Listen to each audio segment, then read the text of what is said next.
Tedi Marutvam or MTM. Tamil Nadu's flagship scheme promises healthcare at the doorstep, screening thousands of people for diabetes, hypertension and other healthcare support while delivering free medicines right at homes. But has the promise been fulfilled? The Federal does a reality check.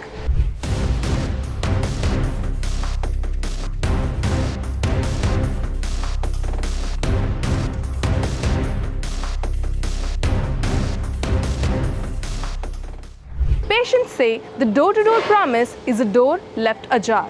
Launched in 2021, the State Health Department claims that the scheme has reached over 2.5 crore people in 4 years. However, many people in urban settings such as Chennai and even in rural parts of Thanjavur or Madurai have questioned the scheme's efficacy. Inflated numbers, volunteer shortages, patients forced to travel despite disabilities. The list of complaints is quite long. These issues have been raised by several councillors at the Greater Chennai Corporation Council meet as well, pointing to lack of staff and inadequate visits. மக்கள் தான் மருத்துவமனைக்கு போயிட்டு இருக்காங்க. இங்கே ஆரம்ப சுகாதார நிலையில் பார்த்தா 4 ஸ்டாஃப் தான். இங்கே வசிக்கிற மக்கள் பார்த்தோன்னா 1,00,000 பேர் வசிக்கிறாங்க. எல்லா மக்களும் மருந்து பிபி சுகர் எனி ப்ராப்ளம் எதாக இருந்தாலும் மருத்துவமனைக்கு ஏழை மக்கள் அவங்க தான் போய் மாத்திரை வாங்கிட்டு இருக்கிறாங்களே தவிர மக்களை தேடி எந்த ஒரு மருத்துவரும் எந்த ஒரு ஆம்புலன்ஸ் எதுவுமே வரதில்லை. இதனால் மக்கள் வயசானவங்க ரொம்ப சஃபர் ஆகிறாங்க. அதனால் இது கொஞ்சம் வறுமை கோட்டு கீழே இல்லை மக்கள்கிட்ட, குறிப்பாக ஸ்லம் ஏரியாவில் இந்த மருத்துவர்கள் அங்கே நேரடியாக சென்று அந்த ஏழை மக்களுக்கு ட்ரீட்மெண்ட் கொடுத்து மருத்துவம் பார்த்தா நல்லாயிருக்கும்.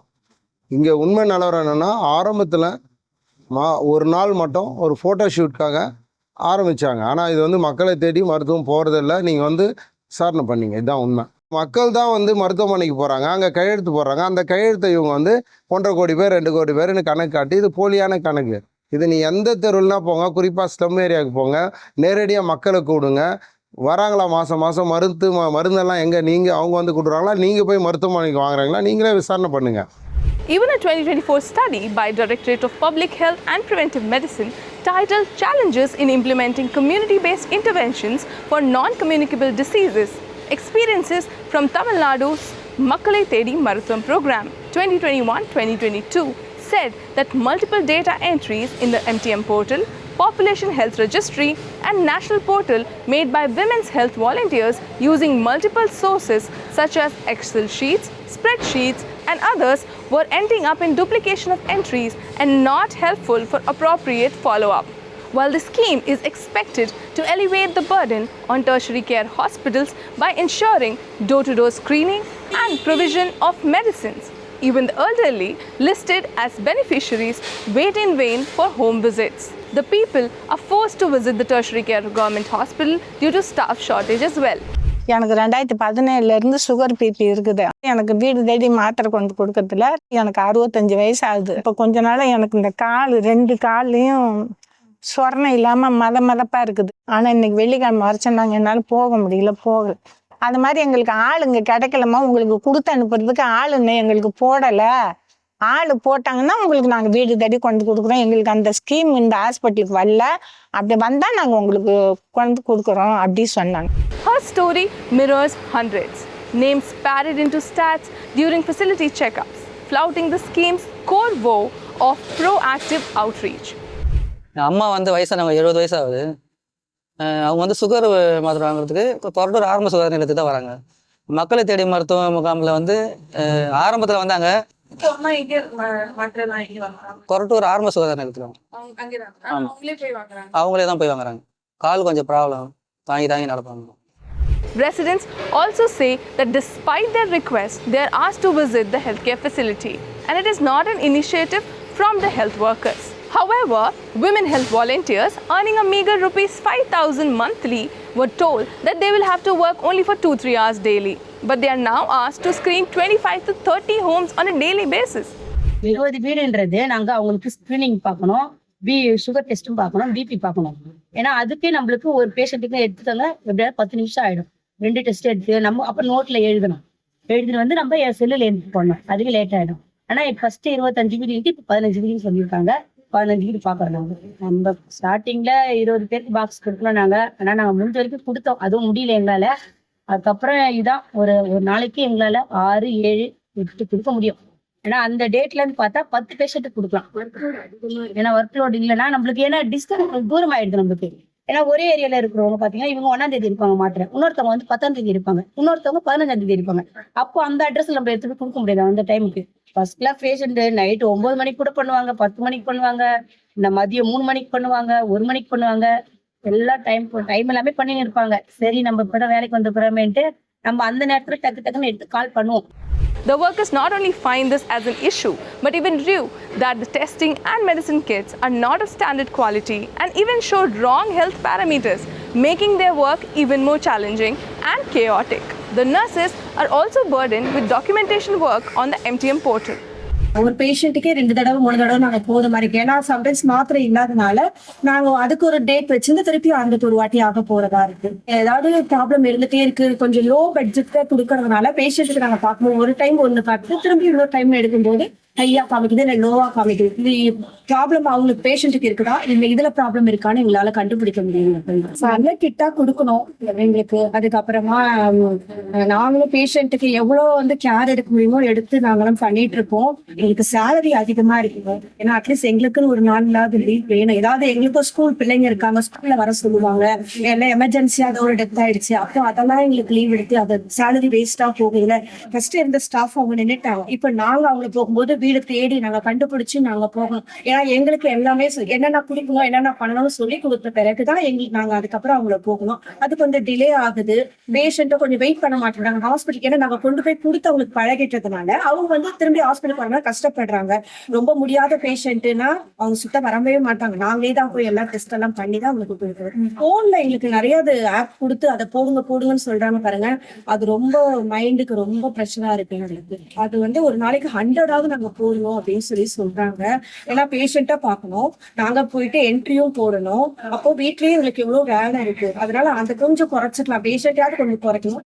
வரவங்களுக்கு நாங்க டேப்லெட் அது வந்து நாங்க ரிஜிஸ்டரை பார்த்து அவங்க நேம்ல இருந்து அட்ரஸ்ல இருந்து ஃபோன் நம்பர்ல இருந்து எல்லாமே நாங்க டைப் பண்ணுவோம். ஒரு நாளைக்கு எங்களுக்கு வந்து பாத்தீங்கன்னா 8 hours 9 hours ஆகுது. ஒரு ஃபுல்லா எவ்வளவு என்ட்ரி ஒரு நாளைக்கு பண்ணணும். எங்களால ஒரு வந்து 100 சொல்றாங்க. ஆனா 100 எங்களால கண்டிப்பா போடவே முடியல. ஒரு 50 தான் எங்களால போட முடியுது. இந்த கொஞ்சம் ஸ்ட்ரெஸ்ஸா இருக்கு இது போடுறதுனாலே ரொம்ப. ஏன்னா கையெல்லாம் ரொம்ப வலிக்குது. நம்ம போட்டுட்டே இருக்கிறது, மைண்ட் அதுலயே கான்சன்ட்ரேஷன் இருக்கிறதுனால ரொம்ப கஷ்டமா இருக்கு. அதை என்ட்ரி போறதை கொஞ்சம் கம்மி பண்ணிட்டாங்கன்னா கொஞ்சம் ஈஸியா இருக்கு. The issue of such discrepancies have been pointed out by doctors' associations and even ward councillors, but there has been no solution to it. ஒரு நிரந்தரமா போகக்கூடிய ஒரு பணியாளர்கள் தான் அந்த நோயாளிகளுடைய தன்மை வந்து அந்த மருந்து வழங்குற அந்த வழங்குனருக்கு வந்து தெரியும். ஆனா இங்க எப்படி இருக்குன்னு சொல்லி சொன்னா, இந்த மாசம் ஒரு ஆள் போகுது, அதுக்கப்புறம் அந்த மாசம் அந்த போன ஆள் வேலையை விட்டு நின்றுட்டு திரும்பி மறு மாசம் வேற ஆள் போகும்போது திரும்பி புதுசா ஆரம்பிக்கிற மாதிரி இருக்கும். புதுசா அவங்கள்ட்ட பழகும். இந்த குறைபாடுகளுக்கு என்ன காரணம் அப்படின்னு சொல்லி சொன்னா, இந்த மக்களை தேடி மருத்துவமனை வேலை செய்யக்கூடிய பணியாளர்களுக்கு அவங்களுக்கு அந்த உழைப்புக்கு ஏற்ற ஊதியம் இருக்கு. அவங்களுக்கு வந்து மாசம் 4000 ரூபாய் ஊதியமாகவும், அப்புறம் ஊக்கத்தொகை இன்சென்டிவ்ங்கிற பேர்ல ஒரு 1500 ரூபாய் கொடுக்கறதா சொல்றாங்க. இந்த மாசம் முழுக்க வேலைக்கு வந்தாதான் அந்த 1100 ரூபாய் கிடைக்கும். 30 நாள் 31 நாள் வேலைக்கு வராத பணியாளர்கள், அந்த சகோதரிகள் வந்து ஒரு 2 சக்கர வாகனத்தில் வந்தா அதுக்கு வந்து அந்த பெட்ரோலுக்கான காசு கூட இந்த 4000 ரூபாய் இருந்திருக்காங்க. மக்களை தேடி மருத்துவங்கிறது வந்து ஒரு தேவையான திட்டம். இந்த திட்டத்துக்கு என்ன செலவு பண்ணணும், எவ்வளவு செலவு பண்ணுங்கிறத அறிஞ்சு உணர்ந்து அந்த பணியாளர்களுக்கு வந்து அந்த பணிக்கேற்ற ஊதியம் கொடுத்தா இந்த தடுமாற்றங்கள் வந்து இந்த திட்டத்துல வராது. அதே மாதிரி வந்து ஒரு நாளைக்கு வந்து அந்த மக்களை தேடி மருத்துவங்களை அந்த வேலை செய்யக்கூடிய அந்த பணியாளர்கள் ஒரு நாளைக்கு 25 இல்லம் சென்று 25 இல்லத்தில் இருக்கக்கூடிய அந்த 2 மூதாட்டிகளோ இல்லை 3 பேரோ இல்லை ஒருத்தர் இருக்கிறவங்களுக்கு பார்க்கறது பராமரிக்கிறது சாத்தியம் இல்லை. அந்த 25ங்கிறது ஒரு 15 ஆகலாம். 15 ஆகலாம். இவங்களுக்கு ஊதியம் வந்து 4000 ரூபாய்ங்கிறது வந்து குறைந்தபட்ச ஊதியம் வந்து ஒரு மாதத்துக்கு ஒரு 21,000 ரூபாயாவது கொடுக்கணும். எங்களுக்கு வேலைக்கு எடுக்கும்போது பாத்தீங்கன்னா 2 hours தான் சொன்னாங்க. ஏதாவது ஒரு நாளைக்கு ஒரு 2 hours போய் நீங்க பேஷண்ட்டை பார்த்தா போதும் அப்படின்னு சொன்னாங்க. அதே மாதிரி ஒரு 2 times 3 times வந்தா போதும் ஒரு நாளைக்கு, அதாவது வீக் டேஸ்ல ஒரு 3 days வந்தா போதும், மீதி 3 daysல நீங்க வந்து என்ட்ரி போட்டா போதும் அப்படின்னாங்க. ஆனா பார்த்தாக்கா எங்களுக்கு அப்படி இல்லவே இல்லை. ஹோல் டே நாங்க ஒர்க் பண்ற மாதிரி தான் இருக்கு. இப்போ என்ட்ரி வந்து பாத்தீங்கன்னாக்கா ஹாஸ்பிட்டலுக்கு வர பேஷண்ட் வந்து உள்ளர வரும்போது புதுசா வராங்க. புதுசா அவங்க வரும்போது அவங்களுடைய நேம், அட்ரஸ் அதெல்லாமே நாங்க வாங்கி என்ட்ரி வந்து ஓபில போடுவோம். திருப்பியும் அதை நாங்க வந்து மெடிசன்லயும் நாங்க வந்து அவங்களுடைய ஓபி நம்பர் போட்டு மெடிசன் எழுதுறோம். With only limited number of 11,000 health workers engaged in screening, they say it is not possible for them to cover the population of the entire state. Dr. Shanti from Doctors Association for Social Equality states that there is data duplication and number of beneficiaries listed are not the actual number of people benefited. The volunteers were told it's just 2 hours of work, but they are expected to cover a huge population. There is data duplication and the number of beneficiaries are not covered properly. What is the impact of the scheme on how numbers should be calculated? Like if there is a drop in incidence of NCDs and if a large number of new cases have been identified. The numbers are exaggerated and there are many flaws in its implementation that need to be corrected if the scheme aims to provide medical services to people with NCDs and have a larger impact. Former Director of Public Health, Dr. K. Kolandasamy, hails the attempt of MTM's outreach with screening for NCDs, home drug kits and palliative care, but he flags the gaps too. Too few hands for 8 crore people. But the awareness level of the people and the willingness of the people to come and use the facilities remaining a challenge. That is why the coverage appears to be patchy in certain areas.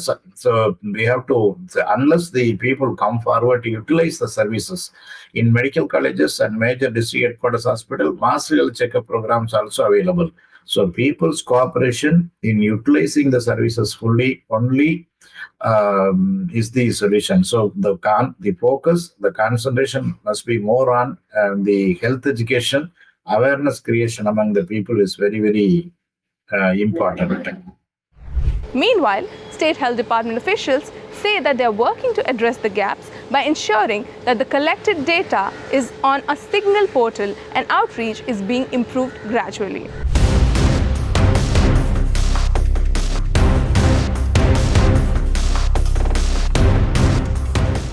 MTM is a hopeful scheme for the people and efforts should be made to make it reachable for more people, more doors. State Health Department officials say the scheme has limitations and they are making attempts to further strengthen it.